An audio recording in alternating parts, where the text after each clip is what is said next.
સુરતના મગદલ્લા દરિયામાં કોલસા ભરેલી એક બોટ પલટી હતી। જેટી પર કોલસો લાવતી વખતે આ સમગ્ર ઘટના બની હતી।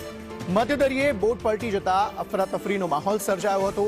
બોટમાં સવાર તમામ મુસાફરોનો જોકે આ બાદ બચાવ થયો છે।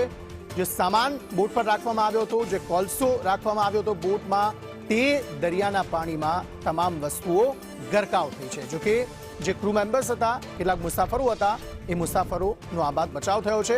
તેનો એક વિડીયો પણ સામે આવ્યો છે, જેમાં આ વસ્તુઓ દરિયામાં ગરકાવ થતી જોવા મળી રહી છે।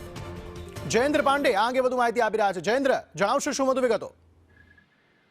જી બિલકુલ, ગત રોજ બપોરની આ ઘટના છે, જ્યાં મગદલા જે પોર્ટ કહેવામાં આવે છે, ત્યાં ઘટના બની હતી। મગદલા મધદરિયે લાવવામાં આવતા કોલસાને જેટી સુધી લાવવાની કામગીરી ચાલી રહી હતી। તે દરમિયાન આ જે કોલસા ભરેલી બોટ હતી, તે અચાનક જ રીતે કોઈક રીતે પલટી થઈ ગઈ હતી। તેને લઈને અફરાતફરીનો માહોલ પણ સર્જાયો હતો। જોકે આસપાસના અન્ય બોટોને કારણે પણ પલટી થયા હોવાની વાત સામે આવી છે, પરંતુ બોટમાં સવાર 5 થી 6 જણા લોકો છે, તેઓ મધદરિયે છે જે કૂદી પડ્યા હતા, તેમને તાત્કાલિક રીતે બચાવી પણ લેવામાં આવ્યા હતા। વિદેશથી લાવવામાં આવતા કોલસાને મધદરિયે લાવવામાં આવતા હતા અને જેટી સુધી લઈ જવાની કામગીરી દરમિયાન આ સમગ્ર ઘટના બની હતી। આ સમગ્ર ઘટના જે સ્થાનિક લોકો હતા, તે પોતાના કેમેરામાં કેચ કર્યું હતું। કેમેરામાં મોબાઈલ કેમેરામાં સ્પષ્ટપણે જોઈ શકાય છે કે જે રીતે બોટ લાવવામાં આવતી હતી, તે કારણે કોઈ અચાનક રીતે જે બોટ છે તે મધદરિયે જે છે ત્યાં પલટી મારી ગઈ હતી અને બોટમાં સવાર 5 થી 6 લોકો તાત્કાલિક તે દરિયામાં કૂદી જાય છે। તેમને અન્ય જેટલા હાજર આજુબાજુના જે બોટ વાળા હતા,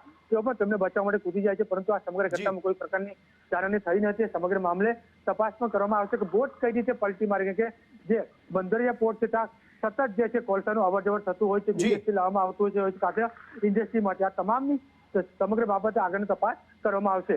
જી, આભાર સમગ્ર માહિતી આપવા માટે।